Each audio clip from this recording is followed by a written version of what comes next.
सुप्रभात दोस्तों, आप सबको राधे राधे और हरे कृष्णा। आप सबको वैशाख पूर्णिमा और बुद्धि पूर्णिमा की ढेर सारी शुभकामनाएं। आपका आज का दिन मंगलमय हो, ऐसी कामना करते हुए हम वीडियो की शुरुआत करते हैं। वैशाख महीने की पूर्णिमा तिथि हिंदू धर्म में बेहद शुभ मानी जाती है। इस दिन स्नान, दान और पूजा पाठ करने से जीवन में सुख, शांति और समृद्धि आती है। खास बात यह है कि इस दिन भगवान विष्णु की विशेष पूजा की जाती है। साथ ही गौतम बुद्ध की जयंती भी इसी दिन मनाई जाती है। ऐसे में यह दिन धार्मिक, आध्यात्मिक और सामाजिक दृष्टि से काफ़ी महत्वपूर्ण हो जाता है। हिंदू पंचांग के अनुसार इस बार वैशाख पूर्णिमा की शुरुआत 11 मई को शाम 6:55 पर होगी। वहीं इसका समापन 12 मई को शाम 7:22 पर होगा। हिंदू धर्म में व्रत और पर्वों की तिथि उदयकालीन तिथि के अनुसार मानी जाती है, यानी जिस दिन सुबह सूर्योदय के समय पूर्णिमा तिथि रहेगी वही दिन पर्व का माना जाता है। इस आधार पर वैशाख पूर्णिमा व्रत 12 मई 2025 को रखा जाएगा। इस दिन यानी कि 12 मई को चंद्र उदय का समय शाम को 5:59 पर है। इसी समय चंद्रमा को अर्घ्य देकर पूजा करने की परंपरा है। साथ ही साथ पूर्णिमा व्रत कथा का श्रवण भी इसी समय किया जाता है। वैशाख पूर्णिमा की पावन तिथि हिंदू धर्म में विशेष महत्व रखती है। इस व्रत को धन और संतानदायक माना जाता है। जो भी श्रद्धालु पूरे विधि विधान के साथ वैशाख पूर्णिमा का व्रत रखता है, उसकी सभी मनोकामनाएं भगवान विष्णु पूरी करते हैं। कहा जाता है कि जो कोई भी वैशाख पूर्णिमा का व्रत कर और कथा का श्रवण कर पूरे नियम के साथ पूरा करता है, उसके ऊपर भगवान विष्णु और माता लक्ष्मी की विशेष कृपा होती है। आज के इस वीडियो में हम आपको वैशाख पूर्णिमा की कथा के बारे में विस्तार से बताएंगे। एक बार द्वापर युग के समय माता यशोदा भगवान श्री कृष्ण से पूछती है कि आप संसार के पालन करता हो, मुझे ऐसा कोई उपाय बताओ जिससे मृत्यु लोक में किसी भी स्त्री को विधवा होने का भय न हो और न ही उसे निसंतान होने का दुख रहे। तब भगवान श्री कृष्ण ने अपनी माँ से कहा कि मैं आपको एक ऐसे ही व्रत के बारे में विस्तार से बताता हूँ। सौभाग्य प्राप्ति के लिए हर महिला को 32 पूर्णमासी तक इस पावन व्रत को करना चाहिए। इससे संतान और सौभाग्य की रक्षा होती है।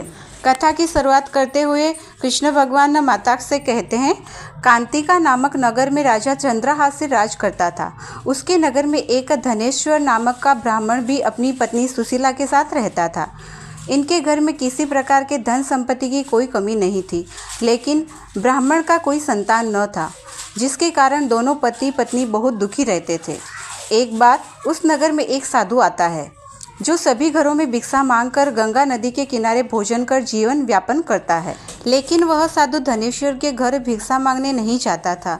यह देखकर सुशीला और धनेश्वर बहुत दुखी हुए और जाकर उस साधु से पूछे कि आप सभी घरों में भिक्षा लेते हो, लेकिन हमारे घर नहीं आते, ऐसा क्यों साधु महाराज?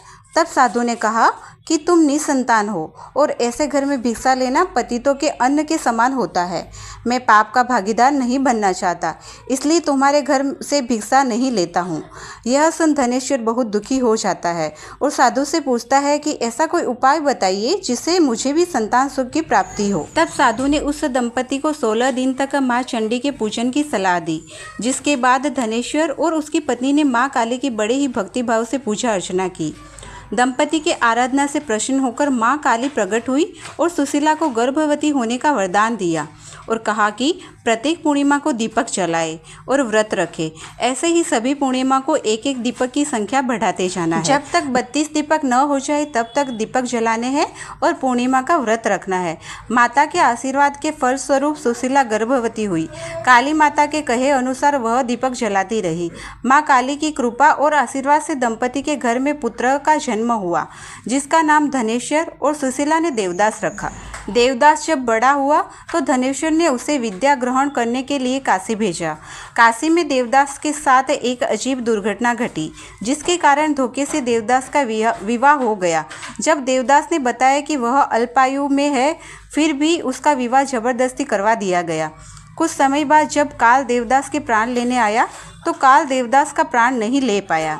तब काल ने यमराज से कहा कि वह देवदास के प्राण लेने में असमर्थ है, जिसके पश्चात यमराज इसके पीछे का कारण जानने के लिए भगवान शिव और माता पार्वती के पास गए।